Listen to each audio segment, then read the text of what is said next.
Coaches. Blow the whistle, ay. Blow the whistle, ay. Blow the whistle, they can't hold a flame against you, ay. Blow the whistle, blow the whistle, ay. Blow the whistle, got the game, it ain't no issue, yeah. Blowing the whistle, I had enough with you, the championship, it is gone. Ain't listen to you, I can't give it to you, cause you don't know what I've been on. This is the Coaches Podcast, ripping up everything off that. Back to back is not far-fetched. We got a couple of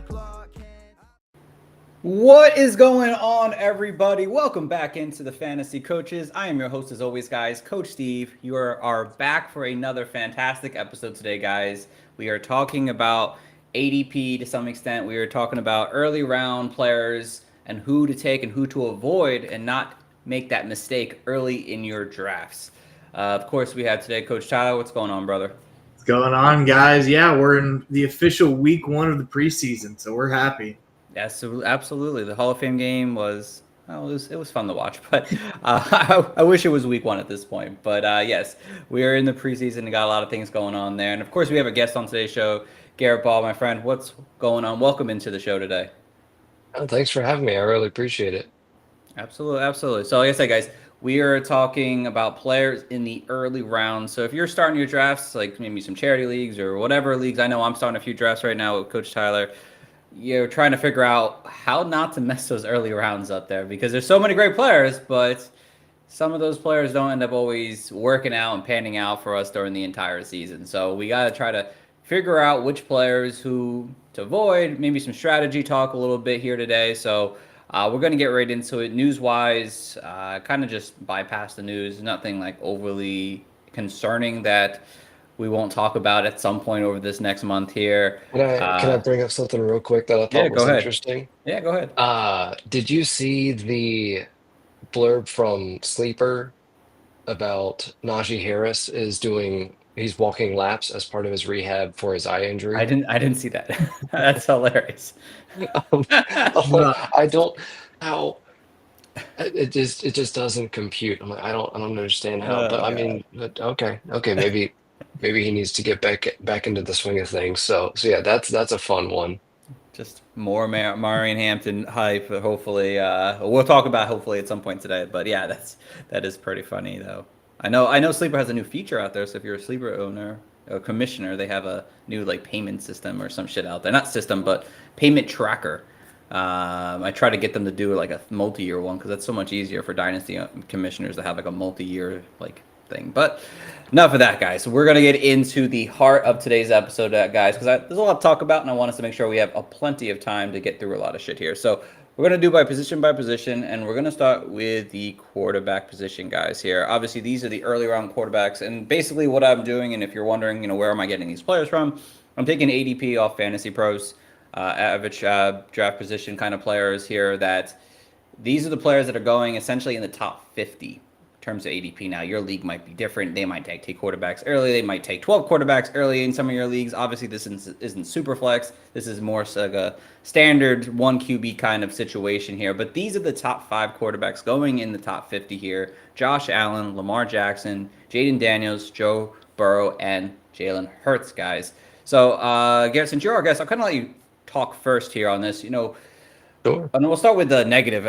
I always like to start with a little negative so we can end on a positive note, though. But which of these quarterbacks, again, you might not, I don't know if you have a strategy when it comes to quarterbacks. Maybe it's not taking quarterbacks early, but if you were going to take one of these quarterbacks, which one would you not take in the top 50 or the top 5 or 6 rounds of your draft?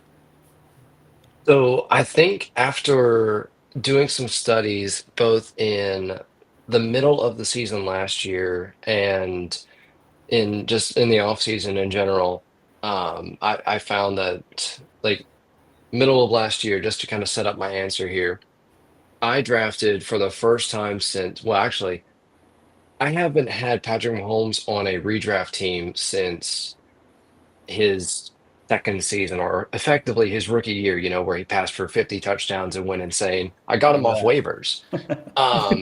Remember those days. So, which was awesome. I believe I won that year, but like, I was like, all right, I'm gonna do it. I'm gonna hope for a bounce back because they added some weapons to the team, and hopefully that will spur him back into fantasy greatness. And quite honestly, it didn't. It was awful because Rashee Rice got injured, and then Travis Kelce is not the same. Xavier Worthy caught on late, but like through I think the first 12 weeks, Bo Nix had more top 12 performances than Mahomes did. So, and I'm like, and you got him off of waivers or at the very best, worst, no, whatever, off and very late in your drafts, if not waivers. So I decided I was like, okay, is streaming actually more viable now? And it is an extremely viable strategy if you draft two quarterbacks, especially if you go late. But that's not to say that drafting an early quarterback like Josh Allen or Lamar Jackson or Jaden Daniels doesn't have its merits because of the rushing upside. And that's where I'm going to go with, in this case, Joe Burrow as my avoid. I probably should have mentioned that a little bit sooner before a dramatic pause. That's okay. But Burrow's going to be my avoid because he had an incredible an incredible season last year, an extremely high touchdown rate, and the guys who have that high of a 6% or higher touchdown rate in one season, the following year, the average decrease is about 1.7%. So if you've got a guy passing, say 30 touchdowns on 500 attempts, you're looking at closer, like in order to retain that 30 touchdown number, they're having to pass, if they get that 1.7% drop, over 600 times, in some cases like 650 times, when that math all works out. So he would have to see an incredible amount of volume increase, which for an offense that, yes, they're going to pass a lot, but can they really pass that much more than they did last year? Because their defense was awful last year, and it's not like it got that much better. So you can't really expect that much of a passing volume increase. Therefore, his efficiency would have to go through the roof or just maintain it, which is extremely hard to do. So I'm not banking on him to maintain that efficiency despite having incredible pass catchers in Jamar Chase and T. Higgins.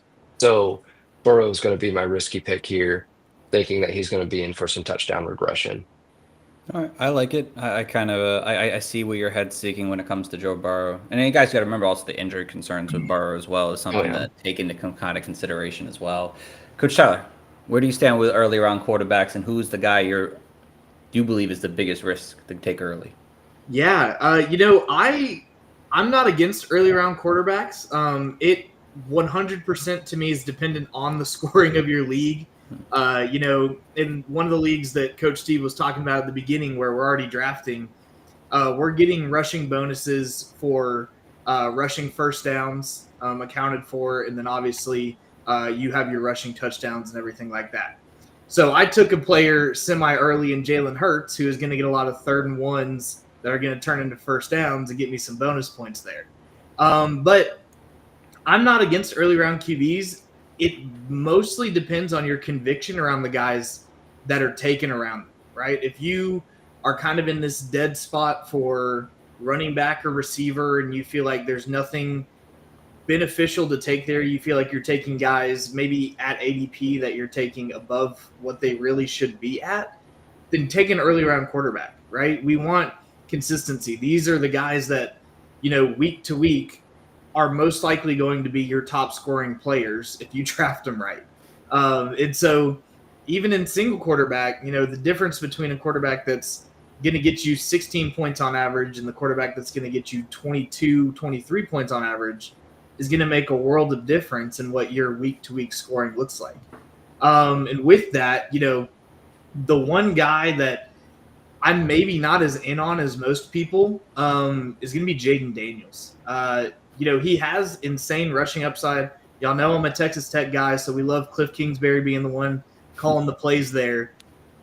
But I just look at a mix of his consistency last year and his price of what you're getting him at this year in his ADP that I just don't love, right? You look at Josh Allen, and he's posting multiple QB1 weeks last season. You look at Lamar Jackson, and he's just going insane for his, MVP season.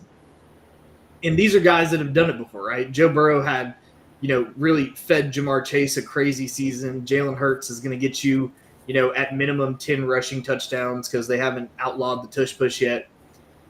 But I look at Jaden Daniels, and we see a couple QB, 1, QB2, QB3 weeks, which for a rookie is insane, right? And no one can really discount his rushing value. But as I look in his, standard 4-point per passing touchdown scoring, he's really, medianing out as a lower level QB1. And right now, according to Sleeper ADP for half PPR, he's going as the 28th overall player in QB3. I love the rushing upside. I don't know if I want to spend a QB3 pick on a guy that's going to average me, QB 11 numbers most week. And then we're going to have a spike week here. And then we're going to have, a QB 18 week there. And obviously, it's very hard to, fully predict what the season's going to look like, right? Guys are going to get injured. He's currently got one of his top weapons as a holdout right now. You don't know how his health is going to be, how the offensive line is going to be, how the entire offense's health is going to be. But if I'm going to spend a pick on an early round quarterback, I want to go after someone that's done it, right? All 4 of the guys on our screen have done it. And, I am a big Jalen Hurts believer this year with, the tush push still being around. I'm all for securing at least 10 rushing touchdowns with him. Just off of that, not even saying he doesn't scramble for a couple in the red zone. Jaden Daniels at cost is not attractive enough for me to take him above other players going around that ADP. Yeah, no, that's fair. I mean, you have to assume also there's some kind of regression coming with going into his sophomore season. Just defenses having more film on him to view what he's able to do on the field. The whole Terry McLaurin situation that's going on right now, we don't know how that's going to affect him. I know Deebo Samuels is there, but again, if you look at the weapons he has, he doesn't have a lot of great weapons around him. You're just hoping that upside in the rushing just kind of continues to stay there, despite the lack of potential talent missing early on in the season there. But for me, I'm kind of not concerned, but just because I do a lot of articles on data and all these trends and shit like that, and for me, it's the top 2 guys, Josh Allen, Lamar Jackson. Now, they've been fantastic fantasy quarterbacks for absolute years. You guys both know that, obviously. They've been top 5, I think, each of the last 3 seasons. And now they're heading into their 8th year, and the article I'm currently working on right now is quarterbacks at the moment, and what kind of fantasy output they do from year 8 on. And looking at the data for that, it doesn't really bode well consistently that both these guys end up as a top 5 quarterback yet again in 2025 for me. One of the things on like Lamar Jackson is that the rushing upside, no other quarterback, mobile quarterback at least, who has a rushing upside has gone over, I believe it's 433 rushing yards from year 8 on. So no other quarterback's done that. Now, can Lamar Jackson beat the mold? Potentially, possibly. But the good thing about Lamar Jackson the last 2 years is he stayed healthy. Prior to that, kind of banged up. He doesn't score a lot of rushing touchdowns like Josh Allen. That's why I'm kind of more okay with Josh Allen, despite maybe losing Khalil Shakir potentially early on in the season with his situation. But with Josh Allen, he scores those rushing touchdowns to kind of keep him afloat. And I think he'll be probably fine. But Lamar Jackson definitely gives me some concerns that he's been fantastic, and nothing has shown us that he can't do it again. But for me, and I like looking at data, the data doesn't show well for Lamar Jackson going into year 8. And again, maybe I could be wrong. He could just be the unicorn, and as he has been for this long time so far. But for me, Lamar Jackson going at pick 20, I think it's 23 right now overall. Again, most people don't take quarterbacks early, but if you are, I do have some concerns with Lamar Jackson going into this season.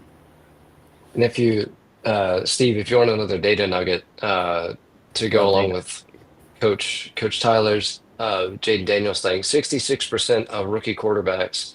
Because I'm like you, Steve, where my whole thing is I like diving into data. I love doing data studies. So I either see things discussed on other podcasts and they're like throwing out ideas and everything, and then I'm like, oh, that might be a cool study. So I go into that, or just things just pop up via conversation, and I dive into things. And um, one thing that was thrown out in another podcast is, is CJ is are we going to see CJ Stroud all over again with Jaden Daniels? And I was like, well, I don't know, are we? That's a great question. I wonder what that's like. So I tried to find some similarities between Stroud and Daniels and what other rookie quarterbacks did. 66% of rookie quarterbacks in my study sample who had a passing touchdown rate above 4.5% saw regression in that department the following season. So there's that little data nugget there, and Daniels had that. So he's more than likely due for some regression in that he does have his rushing to give him a decent floor. So that is good. But of course, you've got now the Terry McLaurin situation added on to that. But that's just something I thought you would enjoy about rookies transitioning into their sophomore year. I absolutely love that. Because I would tell you, I love the data. That's my go-to with a lot of things. So, all right, let's move on to a little bit here, just so we can save on some time here, because obviously all these guys are solid players if you do plan on taking them, but based on obviously all three of us kind of giving you guys a risky play, low kind of bring your expectation down just a little bit when it comes to these top quarterbacks, because as we've kind of mentioned a little bit, there are later quarterbacks that we'll talk about in future podcasts. But Garrett kind of mentioned that like there's always a guy that can kind of bounce up there for you that you don't need to take that, I guess you could say, risk with early round quarterbacks in fantasy right now. So And the only person that we have not mentioned as a risk is Jalen Hurts. yeah, So yeah, really if have, that's yeah. if that's a help to anybody. Yeah, if you want to take one early, I think we can all agree Jalen Hurts is a guy that, Mhm. and I think he's, what's his ADP? ADP 36, late round And three, their early round passing rate four. has to go up. It Right. has to go up. It was like historically low last year, so it has to go up. Because Saquon if can't Barkley gets hurt or he's keep inefficient, that. Yeah. like they're gonna have to throw the ball more. So they're not. You can't rely on Will Shipley and AJ Dillon to run the ball as much as Saquon did. So it's a good point. All right, let's get over to our running back situation. And these are round one running backs. These are running backs that are all have an ADP as of round one. It really hasn't actually. It changed a little bit over the last week when I first started doing this. A guy like Genty has kind of fallen a little bit, but these guys here are Bijan Robinson, Saquon Barkley, Jahmyr Gibbs, Ashton Genty, Christian McCaffrey, and Derrick Henry. These guys are all being projected, or in terms of ADP, all going in round one. So if you're looking for a round one stud running back, these are the top six guys that are kind of going there right now. And Garrett, I'll run back to you on this here. Who is the biggest risk out of this bunch? Obviously we've kind of mentioned Saquon, Derrick Henry's age, CMC's injury situation, rookie Genty, the hype with the rookie situation. But for you, who is the biggest risk early on to take in round one for these guys? Part of me wants to say Christian McCaffrey, but I'm going to go with Saquon Barkley. Um, when, well, Barkley was a super efficient running back last year. Oftentimes, when you combine like super high efficiency and super high workload, something has to give in the following season. So he can't keep taking a beating like he did in 2024. And that's yet another reason that I'm liking Hurts, as we mentioned before. Like he can't just keep getting 400 some odd touches. He can handle a lot, just not as much as he had last year. So I'm expecting a little bit to reverse towards Hurts and his passing, which will take away scores from Barkley. So even though I'm not saying don't draft him, like he's a fantastic running back. He's one of the most talented running backs in the NFL that we've seen in a long time. I think he's a phenomenal player. But for the fantasy aspect of things, he does kind of scare me a little bit based on his draft price as, gosh, what, RB3, I believe? He's Or at least now RB two. it might He's be RB RB2 two now. now. Okay. He jumped up over Bijan. So yeah, it's tough to fade a guy like Saquon, but I'm expecting a little bit of a drop in efficiency and especially in the touchdown department, because I think a lot is going to transition more to Jalen Hurts passing to AJ Brown, Devonta Smith, and uh, Dallas Goedert. Oh my gosh, I forgot their tight end for a minute.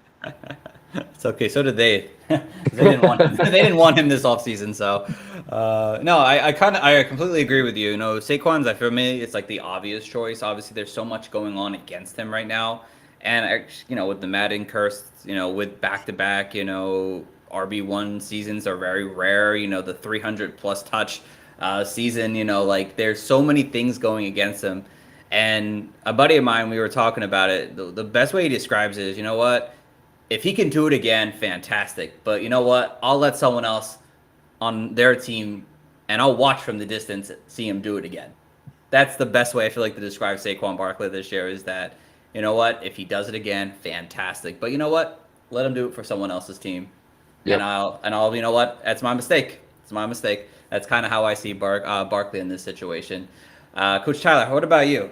Is there someone else maybe outside of Saquon that you're concerned with? Yeah, really, I'll take two. I will take kind of the lob answer that Garrett left out for me with Christian McCaffrey.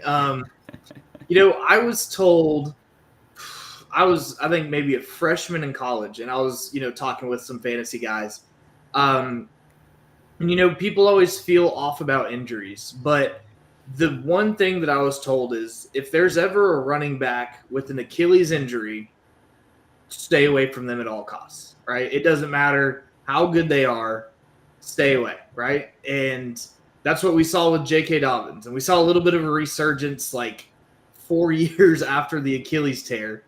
But we saw so much just frustration with McCaffrey last year, not because of injuries, but not because, you know, he played a couple, you know, 25-point games and then hurt something, but it took him out for a couple weeks, and then he came back and had a couple big boom games and then got hurt again, and he was just playing the cycle.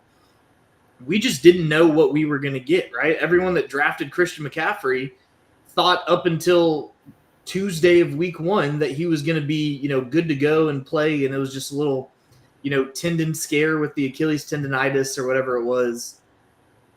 And then he didn't play until week 10. And then he goes out, and I think it was a PCL strain. I don't think it was a tear. But, you know, goes out, plays a couple, you know, mediocre games for who we think CMC is. He didn't look like CMC coming back. And then he gets hurt, and he's out for the rest of the season. And Gotta love it.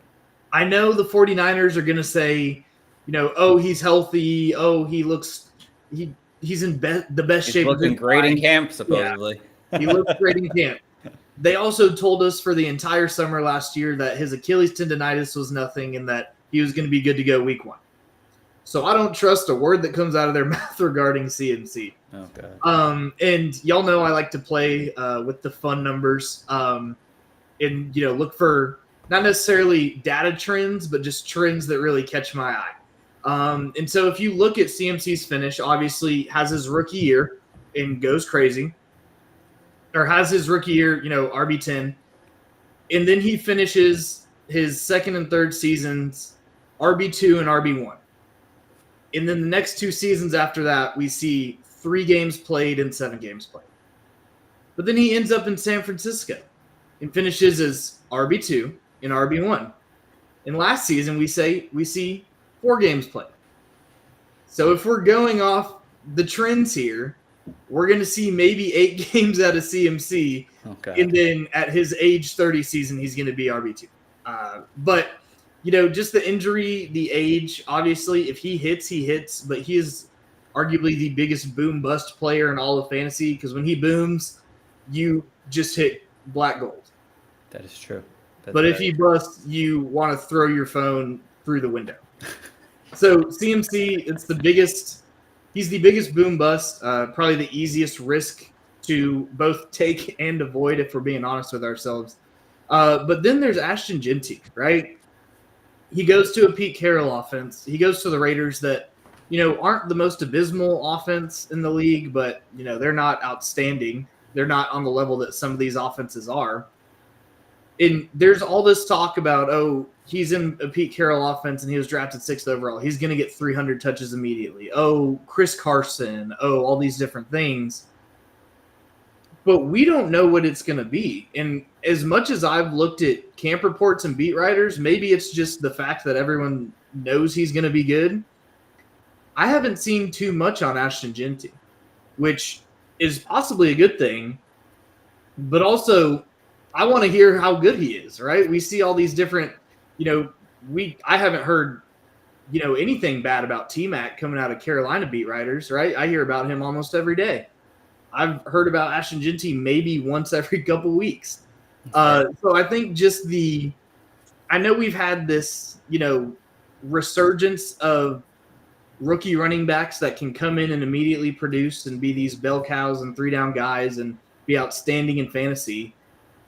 But I also haven't seen it. And so if I'm making a first-round pick, it almost scares me more that I haven't seen it than it would off of someone like Saquon or Derrick Henry, who may be, past the age cliff, but they're still running and plugging and chugging, and they're also on really good offenses. So it's not completely on their shoulders to win.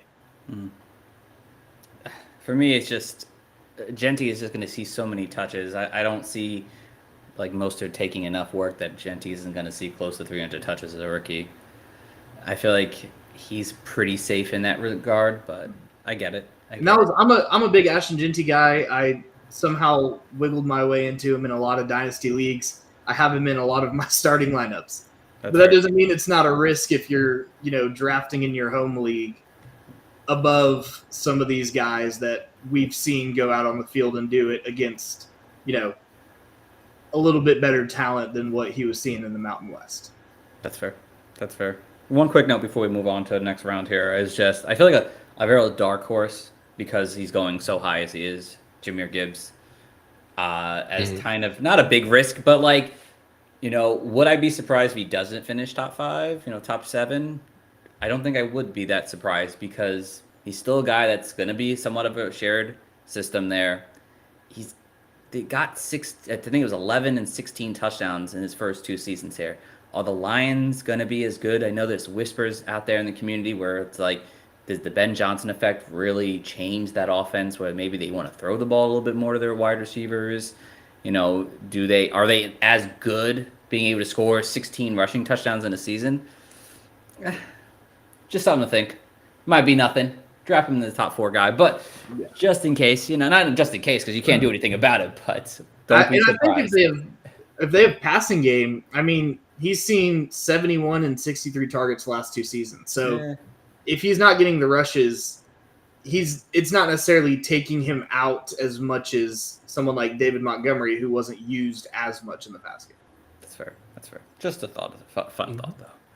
All right, moving on to round 2. These are guys that are basically going in round 2. Devon Achane, Josh Jacobs, Jonathan Taylor, Bucky Irving, Chase Brown. I think he's just like a 24 right now. And then Kyron Williams sitting, I think it's a 26 ADP as of yesterday. But I didn't want to change my slideshow, so I just kept him in here because I think you can make an argument, and then we're kind of talk about that he can be in this range here. But like, let's kind of spin it to more of a positive note because I think we could pretty much mention some of the negatives. I know Bucky Irving has been put a big negative on all offseason. I feel like people have kind of like, he's going to regress, blah, blah, blah. But let's kind of turn the clock back to more of a positive tone on some of these guys here, Garrett.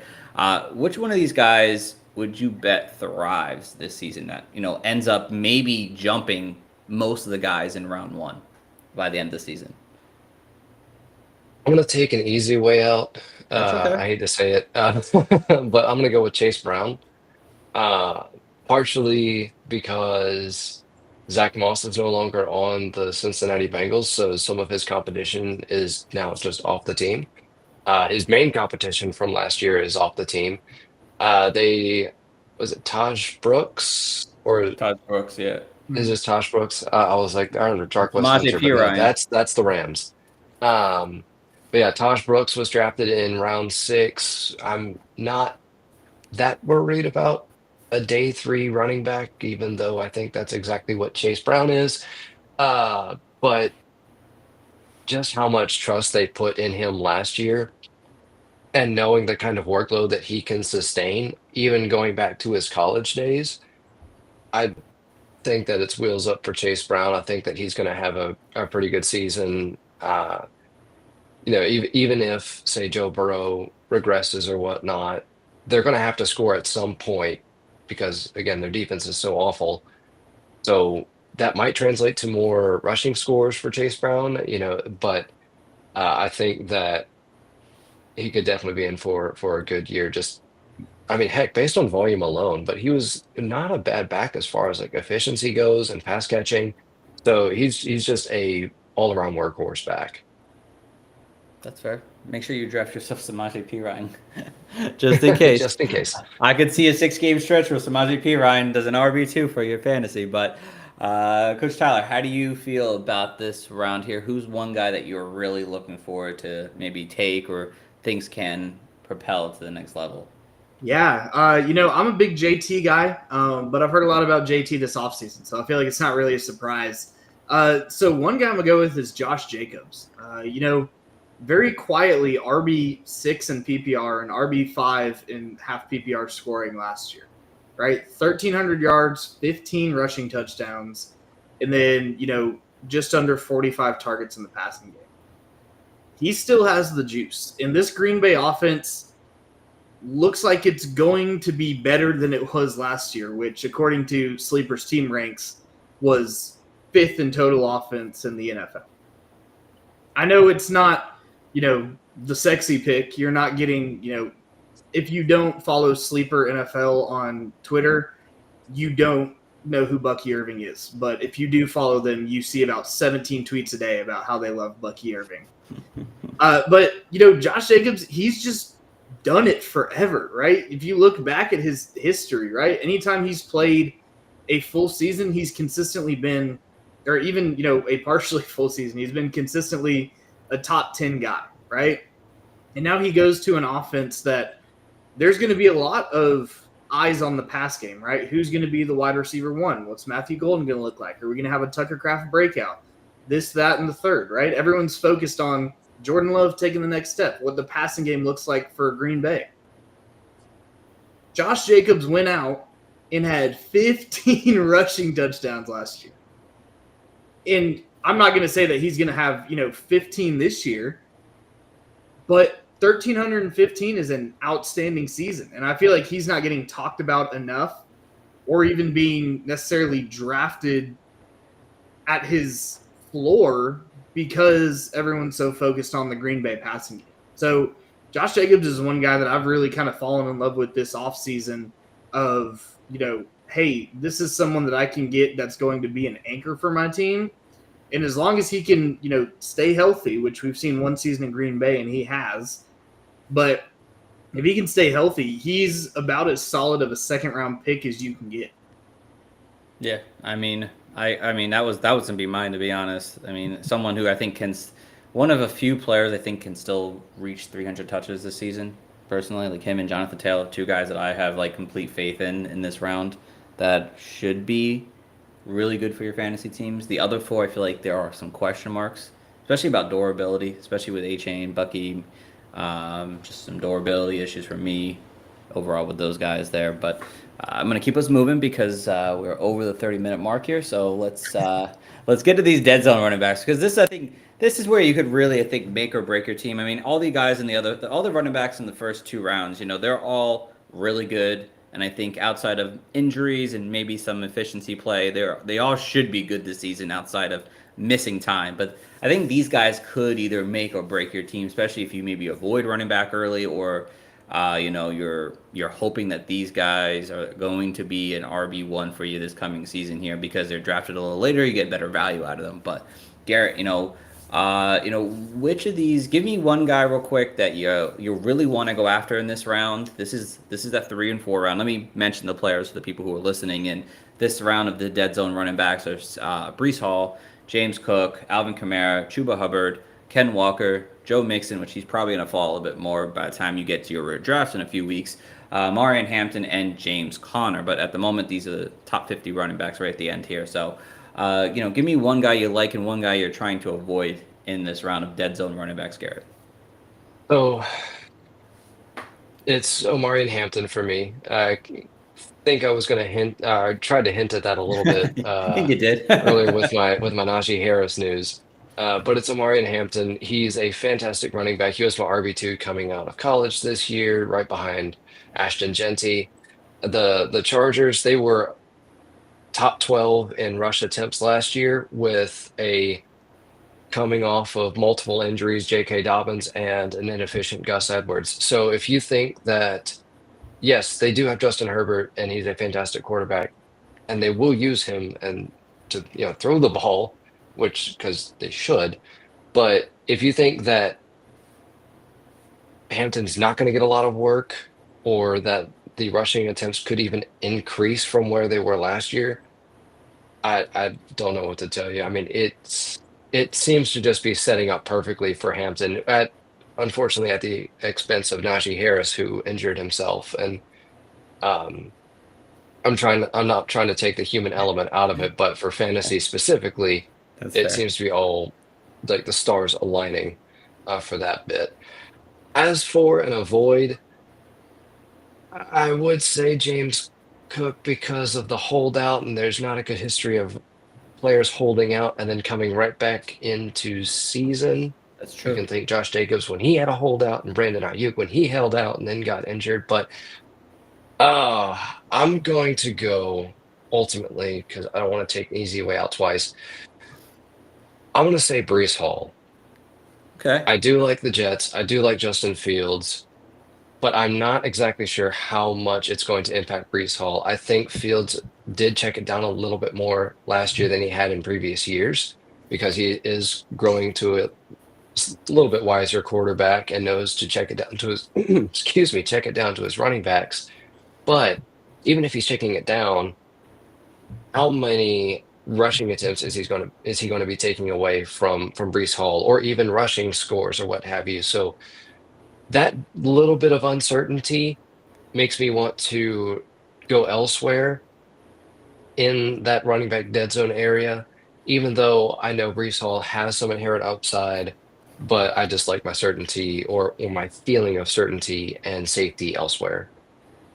Yeah, no, I feel you. I really agree on the Brees Hall take there. He is I think, a true wild card in this zone where like he could really hurt you if you take a major RB1, or he could really be like really good that everyone is just kind of like it's like fade, fade, fade, but he ends up like surprising a lot of people this year. But yeah, he for me he's a headache this coming season. Someone I'm like I really don't want to touch in fantasy right now. Garrett, not Garrett. Coach Tyler. My bad. I'm tired, guys.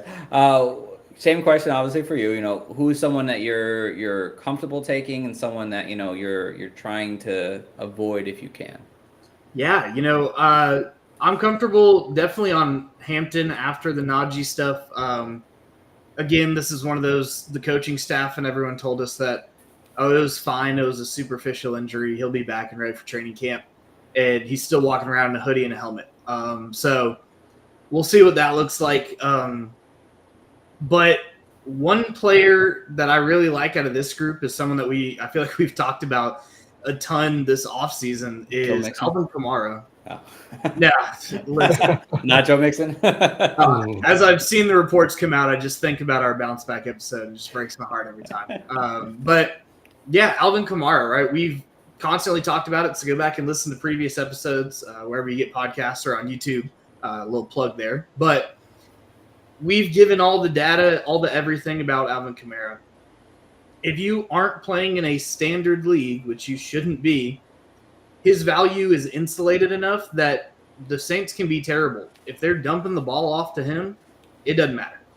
And so I really love Alvin Kamara's floor, especially compared to a lot of these guys. Just a lot of questions on offenses and questions on quarterbacks too for some of them. But I'm really a big fan of Kamara in this area. And then avoiding, one person that's really jumped out to me has been Kenneth Walker. He's a guy that I was really kind of high on going into the offseason. But then we had, he was kind of battling back from the ankle injury. And then he finally gets back from the ankle injury and gets, maybe a week of practice in. And then he just starts missing days of practice again. And for, what they call an undisclosed injury. And today we find out that he's having what they call foot soreness. Now, as someone who is a Texans fan and a Joe Mixon owner in a lot of leagues, I don't trust foot soreness anymore. But I just look at the Seahawks, and there's been so much chatter about Charbonnet getting a little bit of a boost with Clint Kubiak coming in. A lot of people, having more eyes on him and him getting more run. And now we see Kenneth Walker going out with an injury that's not necessarily a, known timetable. We don't know what the foot injury is. They just call it foot soreness. Does he have a Liz Frank injury? Does he have a Jones fracture? Or is he just wearing the wrong size cleat? We don't know. But with everything going on behind him with Zach Charbonnet, and now, seeing multiple injuries just already start piling on before the season has started, it sort of scares me off of the ceiling that he has. Oh, you were done. My bad. Yeah. I thought I was waiting for something else at the end there. But no, you guys, really guys kind of summarize this entire dead zone running back there. I think basically I graciously agree with you guys. The only one, I guess, in terms of I wouldn't say avoid, but that is a little bit risky, is James Conner. Going to be 30 years old this season here. Has stayed healthy or so last season. That's not always been the case with him. He's always missed 3 or 4 games. I know there's been a lot of hype on Trey Benson and him seeing a bigger involvement in this offense here. Can only wonder if maybe they start to fade out James Conner despite signing that extension last year. I mean, that's really all in terms you guys kind of covered most of the players. I mean, don't buy Joe Mixon in the top 5 round pick right now, obviously, or maybe even top 7 at this point. But yeah, I mean, I like Alvin Kamara, so no worries on that, and obviously Hampton, obviously. So, all right, let's get back to the top of the league, the top of the draft here. Talking wide receivers now, wide receivers that are going. I think this is top 15. Hold on, let me look at my ADP real quick here. Ooh, going ahead of myself there. Top 15, yes, top 15. So I included all these guys as round ones because I think there's a case to make for all of them to be considered round one wide receivers, being a top 12 guy. But you're looking at guys like Jamar Chase, obviously, Justin Jefferson, CeeDee Lamb, Amon St. Brown, Puka Nacua, Malik Neighbors, Nico Collins, and Brian Thomas Jr. All these guys are, obviously prime wide receivers that are going at the top of your drafts right now. A lot of these guys, a few of those guys are going early on, while the rest are kind of being filtered out through the back half of drafts right now, where you're going to get potentially getting a value of getting 2 of these in your drafts, depending on how many players you have in your leagues there. But Garrett, which of these round 1 wide receivers gives you some concerns, or does any of them give you concerns? I mean, if I'm going to be completely honest, I'm going to have to split hairs here because none of them have extremely glaring holes themselves. Fair. I mean, if you want to say point at Chase, Joe Burrow could see some touchdown regression, but I still expect Chase to be completely awesome. Justin Jefferson is a top 2 receiver in the league or top 1, depending on who you talk to. But he's got a effectively rookie quarterback. I'm going to go with Brian Thomas Jr. because not because I or doubt the talent, but because of the addition of an alpha receiver on the opposite side of the field in Travis Hunter. A lot of people, I think, are still somewhat scared about Hunter potentially playing defensive back. He has been featured in defensive packages in training camp, but it sounds like for the most part he's going to be playing a lot of wide receiver, and I think that's ultimately going to siphon away some work from BTJ. Where I mean, Evan Ingram had a small role last year, but I think he even dealt with some injuries, and the only person to throw it to in that entire offense was BTJ last year.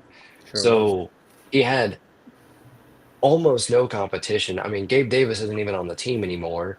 They brought in Diami Brown other than that. So, who cares? Evan Ingram's gone, but even he dealt with some injuries and just wasn't quite himself.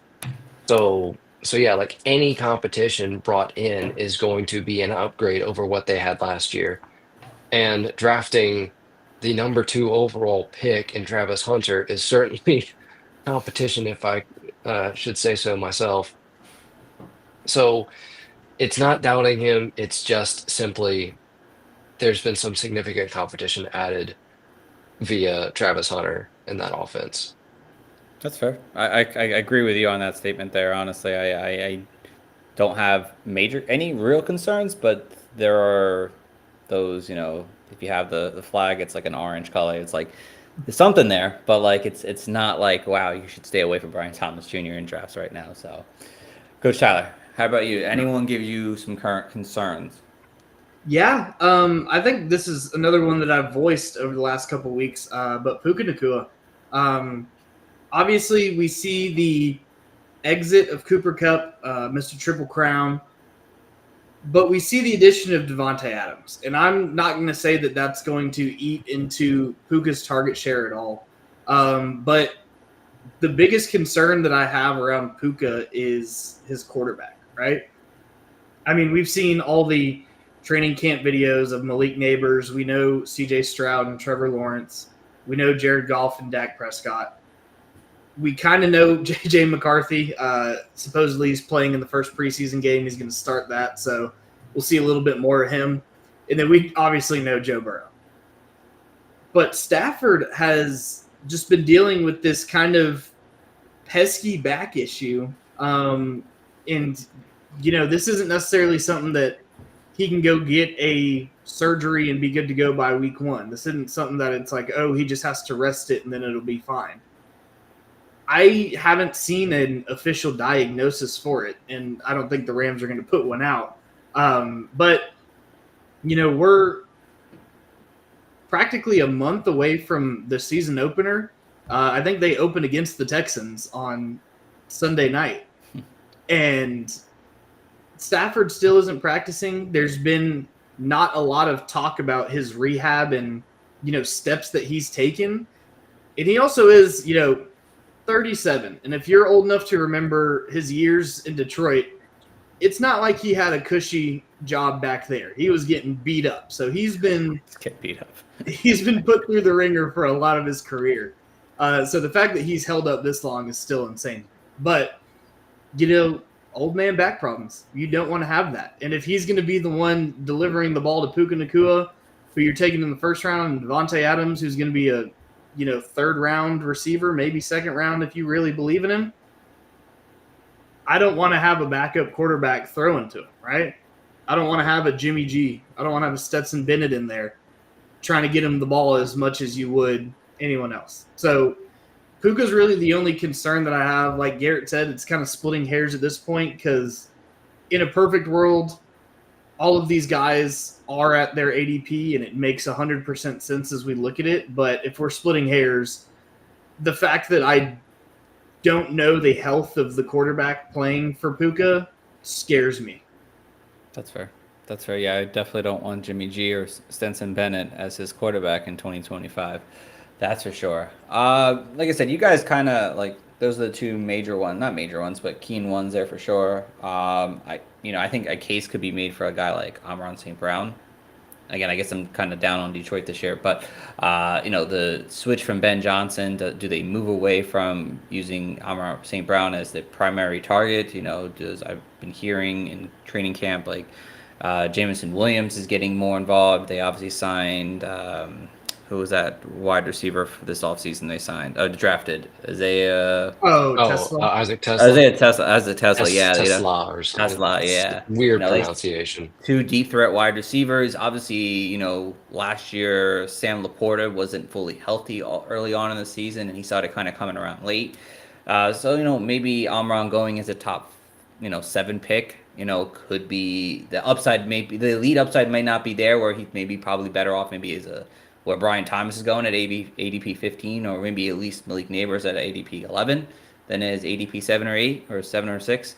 So, that's really the only thing. I like a lot of these wide receivers this year. As long as they all stay healthy, you shouldn't have a problem with mostly any of them. So, All right, over to the round 2 and 3 wide receivers here. These guys look like Drake London, AJ Brown, Vlad McConkey, Tyreek Hill, T. Higgins, and Jackson Smith and Jigma, my favorite player in this range here. But Garrett, let's go back to a positive note. Is there a guy in this range here that could really just jump a lot of the players in that round 1 range and be a true league, not league winner, but true difference maker for your fantasy team here? So one guy who really excites you. I'm gonna have to go with AJ Brown here. Um, I, you know, I feel like I'm saying the same thing over and over again That's about okay. the Eagles offense, and I apologize to everyone listening because I sound like I'm Are just you an Eagles fan? recycling content, but I know I'm actually a Cleveland fan. It's a sad existence. Uh, Um, but you know, AJ Brown, I think he's coming off of like the worst. Sorry, I'm like on the fly. I'm like looking at some of his stats. it's okay. It Yeah, was, yeah, time it it's down his there. worst target season since his rookie year, and it was his, well, second fewest receptions since his rookie year. And it's I don't know how they can afford to not feature him more in their offense this year. I know they were up in games a lot last year, but they've got, I believe, the toughest schedule, projected schedule anyway, in the NFL. So hopefully we're going to see a lot closer game scripts versus just the absolute blowouts we were getting last year. And if that's the case, Saquon takes a little bit less work. The Eagles naturally passed more after having a historically low rate in passing attempts. I don't know how AJ Brown doesn't get back up to, I mean, heck, at least like 127 targets would be fewer than he had in his previous 2 years in Philly, but it would still be 30 more targets than he had last year, which is absolutely criminal for a guy of his talent. So, even that additional 30, give him some more receptions, some more yards, and some touchdowns. And yeah, I think that he could be in for a massive season this year. I did not realize he did not have a 100 target season last year. That's insane. I did not realize that at the time. Coach Yeah, Tyler, it's criminal. it is criminal, very criminal. Coach Tyler, how about you? Who are you liking in this round 2-3 range? Yeah. I do love AJ Brown. But also I feel like it's gotta be Drake London, right? He finished as wide receiver 5 last year with just the jumbled mess that was the Falcons offense, right? We saw Kirk Cousins be a little lackluster. And then obviously we saw the big, swing in week 18 to probably help that number a little bit. But he's going to be Michael Penix's guy. He's going to be the main target on an offense that has some star power, right? We saw a little bit of a emergence of Darnell Mooney last year. Kyle Pitts is, again, sleeper NFL. All they're tweeting about is Kyle Pitts and drafting him. So this might be the year 5 breakout. But you just look at some of the numbers for London last year. I'm counting 3, 4, 5, 6, 7, 8 games with double-digit targets. 7 if you want to throw out week 18 because that was just insanity, right? But still, more than half or almost half of your fantasy season, he's getting double-digit targets. Now, were a lot of those quality targets? Not necessarily. Kirk Cousins was just throwing some balls up there sometimes. Are they going to be a little bit more quality with Michael Penix? I think so. Right? I don't think that the Falcons really brought anything in to challenge London for targets, right? Everyone that's there has been there. I think Bijan's numbers are going to stay around the same. He might get a couple more checkdowns, right? I think Darnell Mooney, we saw the absolute ceiling from him last year. He got hurt. Kyle Pitts is Kyle Pitts. So we'll see what happens with that. But I just think that Drake London is a secure value, over 110 targets every season that he's played. And now he arguably has the best quarterback of his career. who, in the 3 games that we did see him play with him, had 8, 13, and 18 targets. So I see, the doors open. I see the availability to, match that number that he was at this year, or even possibly exceed it if he, really starts to hit with Penix. I like that. Again, Drake London's someone I also, I think I did an article recently. I think I had Drake London will be wide receiver 1 in Dynasty as a hot take after this season's over. But I think JSN is someone who I really like in that later round 3 range. Outside of something happening to Sam Darnold, I really see tremendous upside. Seattle lost over 280 targets this past offseason here now, and now JSN already had 136 this past year. Like, they're going to feed him the ball. Cooper Kupp is a shell of himself. They really don't have any other wide receivers that can threaten JSN from getting more targets. Again, he was a former first-round pick, someone that was really highly regarded in college coming into the league here.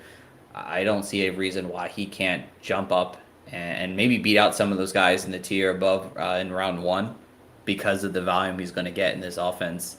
Yeah, as long as Sam Darnold plays 17 games, hopefully. But, that's a different story. But, yeah, I mean, a lot of these guys have a lot of upside. I think there's some boom or bust risks with, guys like Tyreek Hill and T. Higgins, obviously, with their health and what quarterback situation. Ladd's a solid guy overall. Again, if you happen to go RB heavy early and take one of these guys as your wide receiver 1, for the most part, you should be pretty happy. Maybe wide receiver 2 is probably a bit more comfortable, but wide receiver 1, they all can do it, I think, still. Each one of these guys for fantasy. All right, over to the round 4 and 5 range wide receivers here. And this range includes Garrett Wilson, Terry McLaurin, Devontae Adams, Marvin Harrison Jr., Mike Evans, Rishi Rice, and DJ Moore.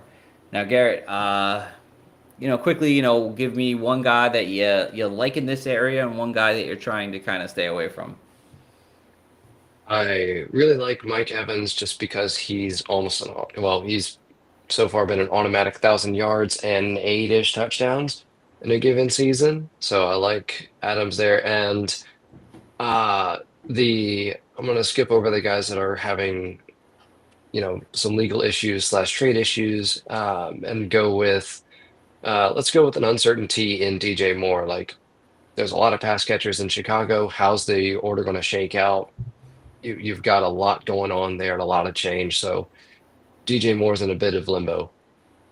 Yeah, I agree. And I feel like every other day it's like somebody new in Chicago's offense is thriving. It's like, oh, he's being the number 1 targeted guy. I was like, well, which guy is it? Come on. Coach Tyler, how about you? Which one guy that you like and kind of would prefer to stay away from? One that I like, I feel like it's kind of the obvious one, is Garrett Wilson.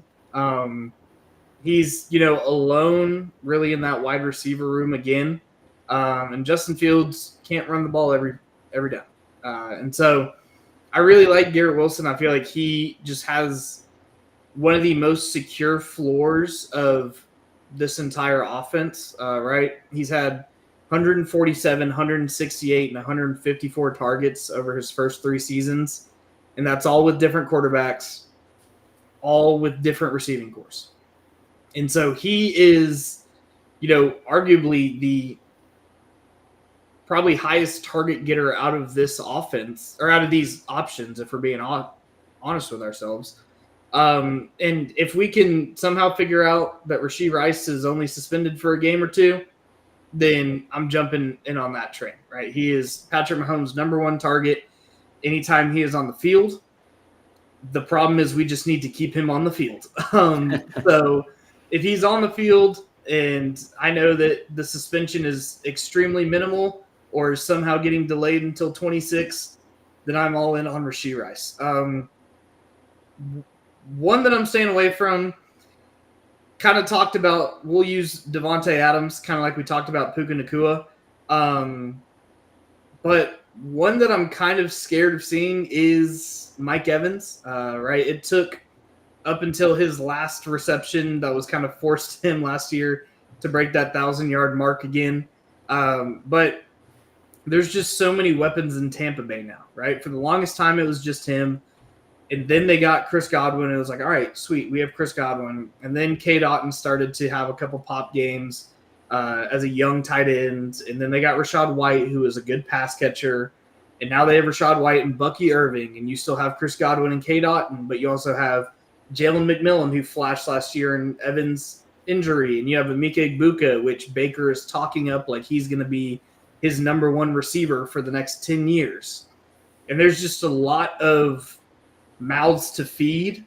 And with the age, obviously, we've seen an incredible career out of Evans, and I don't think that, this is the year that he dies.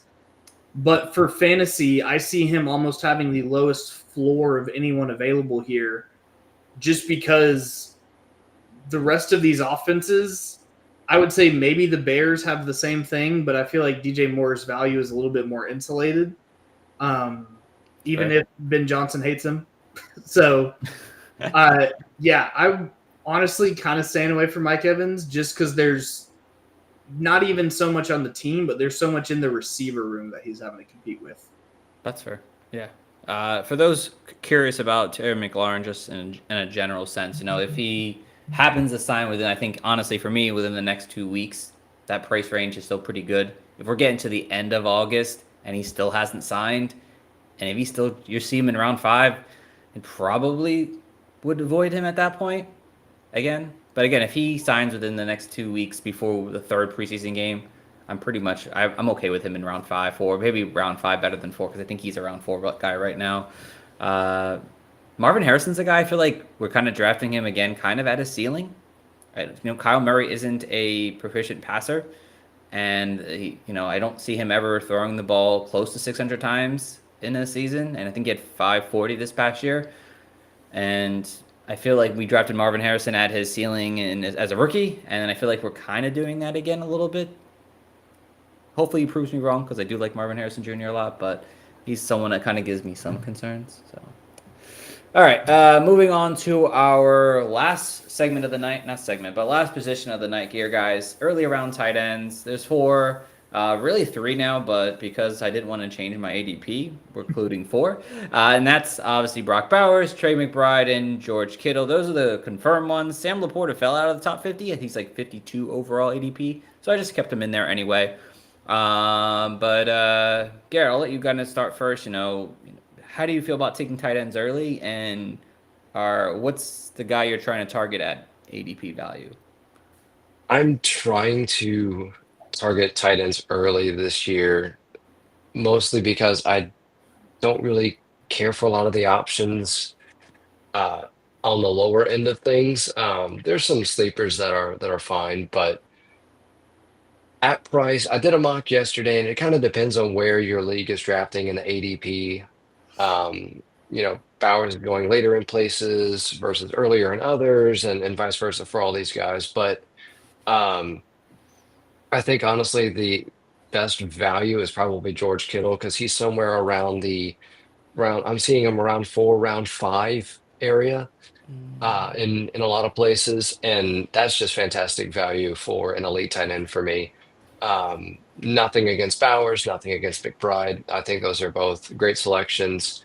I prefer McBride at cost over Bowers, but I'm not going to get onto anybody for selecting an elite tight end this year. Yeah, I understand that completely. Coach Tyler, similar. How do you like taking tight ends early? Are you planning on taking tight ends early? And which guy gives you concern? Let's go with that for you. Yeah, I am all for taking tight ends early. Again, these onesie positions in a lot of your leagues, it's so difficult to not want the positional advantage there, right? If you're playing in a 1 quarterback, 1 tight end league, which most leagues are, unless you're just like straight up super flex crazy with the tight ends, then you have a chance to have that advantage, right? Someone might have a better week with their wide receivers, but you're going to be able to even it out with your tight end. And so I am all for, early round tight ends. At this point, we've got tight ends that are really putting up wide receiver numbers in the NFL. And a lot of the times it's these early round guys. And so that's why they're going around, the back end of wide receiver ones in drafts, right? That's why they're going in the top 3 rounds. And so I'm all for early round tight ends. One that gives me concern, I honestly want to say Brock Bowers. I love Kittle. Obviously, the injuries and health is going to be my biggest concern with him. He's Brock Purdy's favorite target. The 49ers wide receiver room is crumbling even more as we speak. And so if he's out there and available on the field and for the most part healthy, I think there's a very good chance he could be tight end 1 this year off sheer volume alone. But Bowers, I just see a fear. We have a new quarterback coming in with Geno. Geno, at least in what I remember from Seattle, was never overly, excited to drop it off to tight ends. I don't remember Noah Fant or AJ Barner having outstanding seasons. And obviously Brock Bowers is a lot better tight end than either of those guys. But I see, kind of like we talked about with Genty, there's so much talk of, he's going to walk in and get 300 plus touches, right? We saw that with Saquon Barkley last year, and the passing numbers took a dive for the Eagles. I'm not saying Genty's going to be Barkley, but you can't run the ball that often and still have an overly efficient pass game. And the Raiders, last year it was kind of Bowers and Myers was in and out of being relevant, and that was the offense. But this year you have a sustainable quarterback. You obviously have Bowers. You have a top 10 overall drafted running back in Genty. You've got Jacoby Myers still, but then you have second round pick Jack Besh. Deontay Thornton Jr. is getting all kinds of buzz out of camp. Sure is. Like, there's not saying there's a lot of mouths to feed on a star level like Bowers, but with what I'm paying for him, there's a lot more that goes into what happened last year than what I'm projecting to get this year, because there is a little bit more star power and a little bit more of an investment in, hey, this offense was trash last year. Let's change it up a little bit. And they may actually be able to run the ball a little bit this year compared to what we saw last year. I hope so. Yeah, and with Genty, they definitely. I mean, that's an upgrade over Zamir White and oh gosh, I can't remember the name of the other guy that McCormick? Abdullah, I think was no Abdullah was Alexander there. Madison. It was Oh, Madison, Madison. and I swear that there's another one that I'm forgetting the name of. But like, yeah, he's definitely an upgrade over all of them. So they should have a running attack. But I think the thing to remember, at least with Smith, is or with Geno, is like we've kind of got the inverse of yes, he didn't pass to the tight ends, and of course Bowers is better than the guys that he had in Seattle, but whereas at the time that Geno was in Seattle, you had guys like JSN, DK Metcalf, Tyler Lockett. Like you didn't need to pass through your tight ends because they just weren't the same talent level. And you've got the inverse going on in Las Vegas, where I'm a Myers truther, to be honest with you. I've been a supporter of his for quite a while. I think he's a solid receiver, but you've got some unknowns with some rookies, but you've got this superstar tight end here. So I think that if he's a smart quarterback, and he's shown to be, he should still utilize him fairly heavily. But is it going to be the same as, say, last year when they didn't have a running attack? Probably not. That's fair. That's fair. Well, that is going to wrap us up for the night, guys. Hopefully you guys enjoyed this episode tonight. Hopefully you guys find it very informative when you guys are starting to get your drafts underway, whether it's now or if it's in a few weeks. Keep this video in your mind when you're getting there, so you can kind of have an idea. Because for the most part, I don't think that top 50 changes all that much unless a major injury occurs. So you should be pretty good with this top 50 ADP players. Again, maybe some of the other rounds they change a little bit when we get to that, but again, we're going to keep on going through the motions here. Garrett, my friend, you were a great guest to have on. A lot of great information you gave us today. Love that. If there's anything you'd like to say or mention right now, I'll give you the floor, my friend. Sure. Yeah, anyone can find me on X/Twitter, whichever one you want to still call it, at GarrettBFF. And there I've got pinned a link to my newsletter where you can subscribe. It's a weekly newsletter where I go into all sorts of different data studies from running back efficiency to NFL team, offensive regression. I did a study on rookie and second year wide receivers when they break out at the end of the season, like a guy like McMillan or say a Marvin Mims last year or what have you. Do those breakouts carry over, and what are the trends of guys who do continue that momentum and whatnot? So just diving into data studies and having a lot of fun doing it. Transitioning a little bit more to in-season content, so it's going to change slightly, but I can't wait to get back into more studies in next off season, and I'll try to squeeze some in during the year as well. But yeah, my newsletter is Roto Banter, and you can find it again on my Twitter page and just by searching it up on Google. So yeah, love to have you. Absolutely, guys. So do that, please, for us. And again, love a good study. So, Coach Tyler, anything you want to say before we get going? Yeah, guys, go check out dynastynerds.com. We talk about it every show. That's where me and Coach Steve met. But as we get closer to the season, lots of stuff coming out over there, lots of articles, lots of primers, lots of ADP talk. Got multiple podcasts over there going on every week. You've got great tools like the Dynasty GM. Dynasty GM. Thank you. I got caught on the film room. Yeah, That's Dynasty okay. GM, where, for a lot of us Dynasty players, we're still making trades. We're still getting ready for our seasons as players are ending up like Joe Mixon on my rosters and on the IR. So I have to go find different running backs. But go use Dynasty GM, or you can be like me and spend a lot of time in that Dynasty film room. Coach Steve appreciates that I'm already looking at our 2026 rookies because I know that he's not on it this early. No, so or not. Yeah. So go check out dynastynerds.com. Use code COACH when you get over there. Let us know that we sent y'all, and thank y'all for listening. Yeah, absolutely, guys. And if you're listening live on our YouTube channel, we obviously appreciate you guys tuning in. Obviously, we put up a great show for you guys every single week. And if you're listening live on Spotify, Apple Podcasts, wherever you listen to your podcast, we appreciate you guys too. Like I said, we do this for free. We don't make money on this. So we do this to help you guys win some championships so you guys can make money on your own end, and we can feel good that we were able to help you guys make it there. So thank you guys for listening. Tune in until next Monday when we keep on going through these ADP studies here. Until then, guys, thanks for listening and have a